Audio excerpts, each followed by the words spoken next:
The other day, I wasn't feeling too hot, and I'd better go to the doctor, I said to myself, touching my forehead with the back of my hand. Doc, you gotta help me. I'm not feeling myself. I know, he said, removing my hands from his bare chest. Young man, things look grave. Specifically, your own. I gasped. I was proper shocked. He only nodded. You've been at those Doom video games again, haven't you, boy? I nodded silently. Been at some of the stronger Dooms too, I bet. Again, a nod. He stuck his thingy under my tongue and surveyed me owlishly. Then he popped a thermometer in there for good measure. My boy, he said heavily, you've got the PTSD. The following words arrived from his mouth heavy as lead. Post-Traumatic Sunlust Disorder. I completely blacked out. I barely remember a thing. It's only now that I've come to in a hospital bed with an old Lenovo laptop on my groin that I can recount what he told me. Post-Traumatic Sunlust Disorder is a condition coined by awesome doomtuber and all-round swell fella, coincident on or around the 30th of March 2021. The term could very well have been in usage prior to this date, potentially since the release of Sunlust many years before, but this is my poorly researched rant, and zero fucks are given. Forming the title of his Map 28 video, consisting of almost 99 minutes of exceedingly violent deaths, clutch moments, and a flawless decimation of the monster cave at the 54-minute mark, the term post-traumatic sunlust disorder isolates and encapsulates a feeling I've experienced many times following many Doom WODs, not just PTSD's namesake. I just didn't previously have the wit to apply a name to it, and now I do. And now we shall explore how it's elicited in me. Oh, and by the way, in case it needs to be pointed out, this video is not to make light of PTSD. That would be weird and shitty, and that's not what I'm about, because I'm not a BO-riddled edgelord with an ingrown penis and the charm of a badly scratched Snow Dogs DVD. The condition can be felt in a whole variety of ways depending on the person and the effect the WOD played has had on the individual. However, for me, it comes in 3 stages. Stage 1, shock. You've just completed God Machine. Somehow, your hands are so sweaty that they've gone all pruned, a film of salty liquid sloshing about between your skin and the mouse, or controller. Your eyes are refusing to focus, heart hammering against your ribs, your bowels may give a rumble. In this moment of disbelieving rapture, you may make some happy Decino noises. Yes.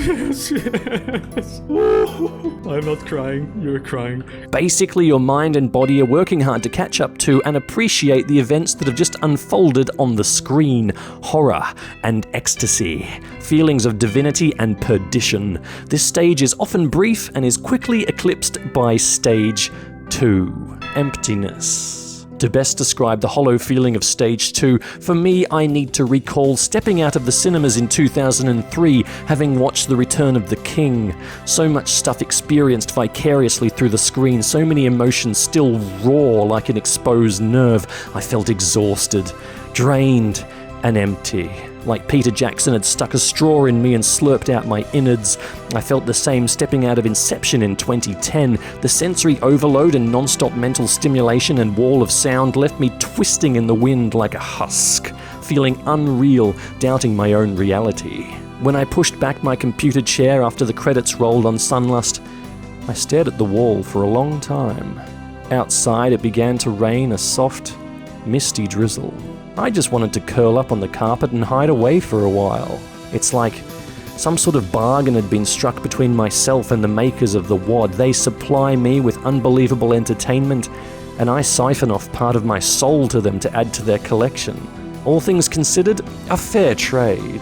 Stage 3, restoration. This stage can be a long time coming depending on the severity of Stage 2. When I finished Lost Civilization by Jaska during a 2020 lockdown, I didn't play any Doom for about 2 weeks. I stuck to light affairs, got back into Rayman Legends and Dead Cells. Doom was off the table. Something about the fallout from big WODs, Lost Civ, Sunlust, Swim with the Whales, Eviternity, the trade of pleasure for life force has been a hefty one. Not so for things like Valiant or Ancient Aliens, interestingly, perhaps due to how those WODs finish, or perhaps Skillsaw sprinkles something in his creations to ward off the hollow post-Doom ennui. But yes, finally it arrives. Restoration. Whether it be days, weeks, or months, my metaphorical tanks have been refilled and I feel like I can once again stare deeply into Doomguy's arched eyebrows and call him friend. What can be done to avoid post-traumatic sunlust disorder? Stop playing Doom. Jokes, just a bit of banter. Well, if you experience this condition in the way that I do, a good way to fight off these feelings is to primarily play small WODs, which are my go-to choice these days anyway. Or treat megawads as small WODs and play them as episodes instead of being a greedy bastard like I was and chugging down map after map for hours. Moderation in all things. I hope this has in some way shone some light into one of the dark corners of my head, for my love and appreciation for Doom is so very deep and ardent.